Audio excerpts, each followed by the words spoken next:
તો આજે આપણે એકદમ સરસ ઘરમાં જ બની જાય એવી અને 2 જ ઇન્ગ્રેડિયન્ટ્સથી બની જાય એવી દિવાળી સ્પેશિયલ કાજુ કતરીની રેસીપી શેર કરવાની છું।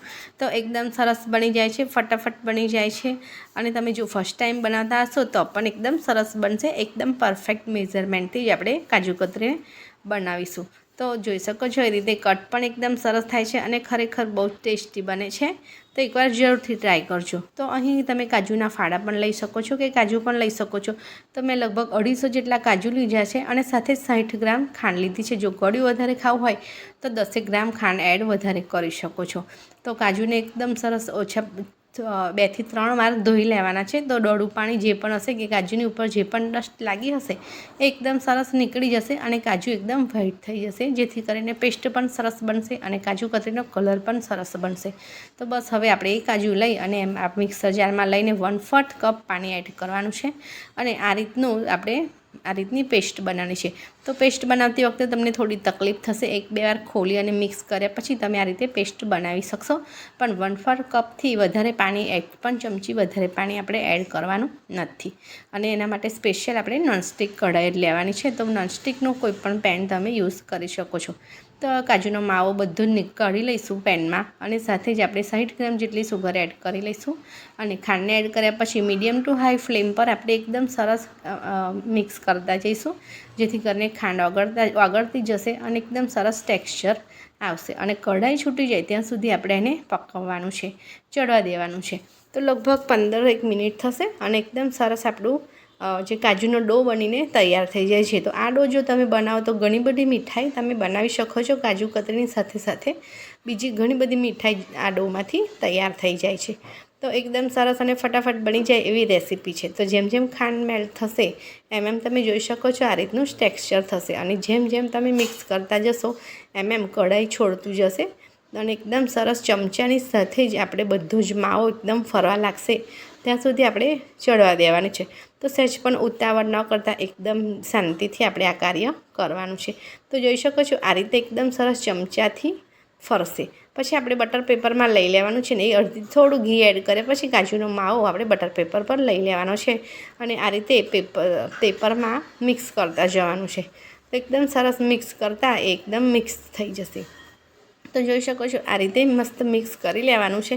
તો થોડો ઠંડો થાય પછી આપણે આ મિક્સ કરવાની પ્રોસિજર કરવાની છે। તો હવે આ રીતે મિક્સ કરતા જઈ અને વણી લેવાની છે। તો તમે બટર પેપરની જગ્યાએ પ્લાસ્ટિક પેપરનો યુઝ પણ કરી શકો છો। તો એકદમ સરસ બટર પેપરને સહેજ પણ ચીપકે ના એ માટે મેં 1 ચમચી જેટલું ઘી એડ કર્યું હતું। તો બસ હવે આ રીતે આપણે ડોને એકદમ સરસ મેશ કરી લીધો છે। તો હવે આપણે એને એક આ રીતનો રોલ કરી લઈશું અને વણી લઈશું। તો તમે આની ઉપર બીજું બટર પેપર પણ એડ કરી શકો છો યા તો પ્લાસ્ટિકની કોઈ પણ શીટ પણ એડ કરી શકો છો। પણ બટર પેપર મારું થોડું લાંબુ હતું એટલે મેં આ રીતનું એને ફોલ્ડ કરી અને વણી લીધું છે।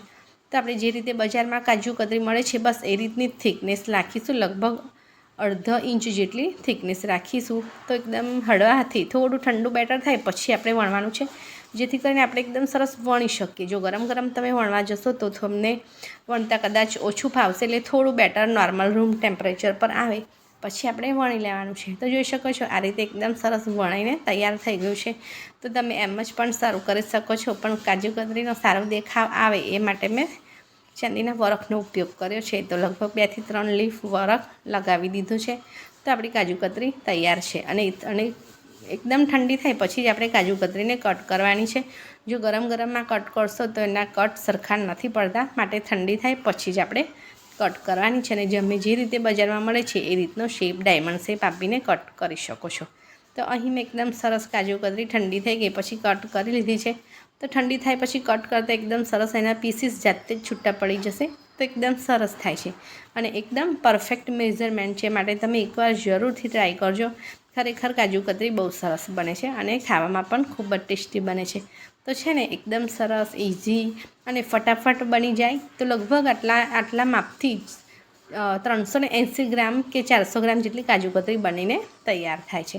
તો એકદમ સરસ દિવાળી સ્પેશિયલ કાજુ કતરી રેડી છે। તો તમે પણ જરૂરથી ટ્રાય કરજો, જેથી કરીને અને મારી ચેનલને લાઇક, શેર અને સબસ્ક્રાઈબ પણ જરૂરથી કરજો, શેર પણ જરૂરથી કરજો અને બેલ આઇકન પ્રેસ કરવાનું બિલકુલ ના ભૂલશો। તો મળીશું આવા જ નવા યુનિક વિડીયો સાથે ફરીથી ફટાફટ। Thank you. તો બસ આવી રીતે તમે પણ કાજુ કતરી ઘરે બનાવો, બધાને ખવડાવો અને એકવાર તમારો અનુભવ મારી ચેનલ પર જરૂરથી શેર કરજો, જેથી કરીને બીજાને પણ ખબર પડે. તો તમે રૂમ ટેમ્પરેચર